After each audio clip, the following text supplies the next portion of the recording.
4 years we've been away from Automechanika, the first time back. Richard, how's it been for you? Fantastic.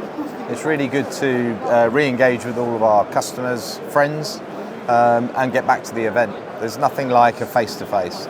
I mean, you can feel the buzz, the energy. It's just, it's good fun, enjoyable. And of course, I've got my colleagues here now from the Netherlands. Yeah, so since this show has become more international, we are here to support the UK team. A lot of people across of the pond are here shopping, and it's good to meet. And we do have a wide and varied audience here, don't we? I think it's so much excitement about it because it's been away for so long.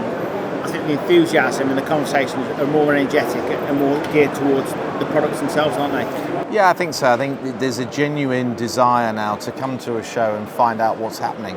Look at new technology, understand what new products companies have got. Gone are the days of that this show was boring.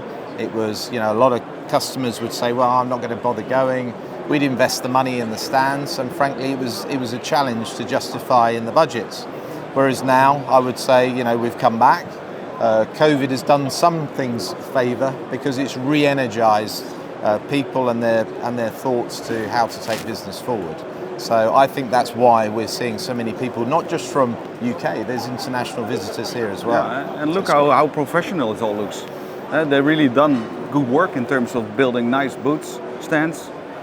Yeah, high quality. And what's been the buzz like in Europe about this show? Obviously, there's a lot of people that have travelled over. Well, basically also regarding Automechanika not being this year in Frankfurt, this gives them an opportunity to come over and to see this. A lot of distributor we see on this end. And since there's no show literally on the Automechanika part in Frankfurt this year, we see people come over here. Yeah. Product-wise, what's the conversations on the stand? I think one of the buzzwords still is EV. Whether or not it's going to, it seems to be the trendy thing to say at the moment. Fortunately for WAI, we've introduced EV.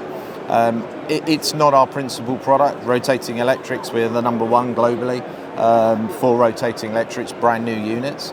But EV we see as it's an electrical item. It's on the car. It's part of the future. So we need to be in it. So we've introduced EV cables. We've introduced EV chargers, so portable chargers that are able to take away range anxiety, almost like your old gasoline can.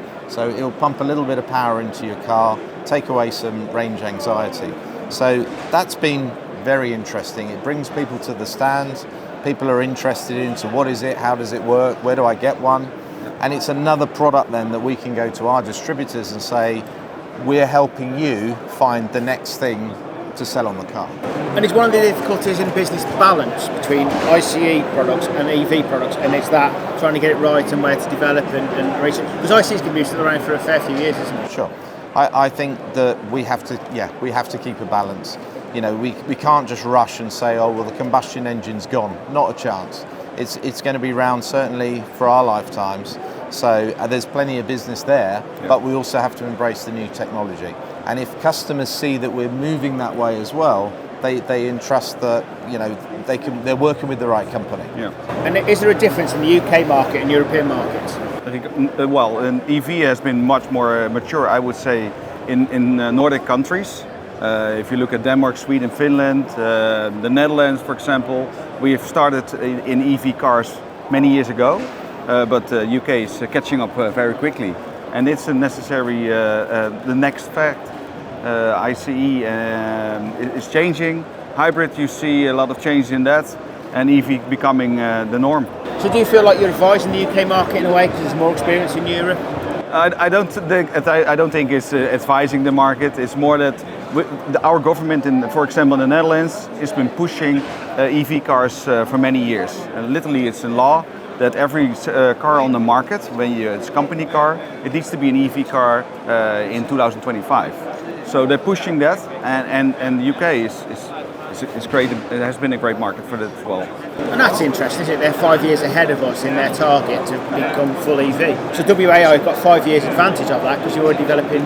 Yes, I think the markets are becoming more mature. The UK is as Ramon says, is following up quite fast. And as I was saying earlier on, I don't see it being a sudden switch. but what we're doing is making sure that we are positioning ourselves, our product lines, that we are seen as a company for the future, and that's what WAI is.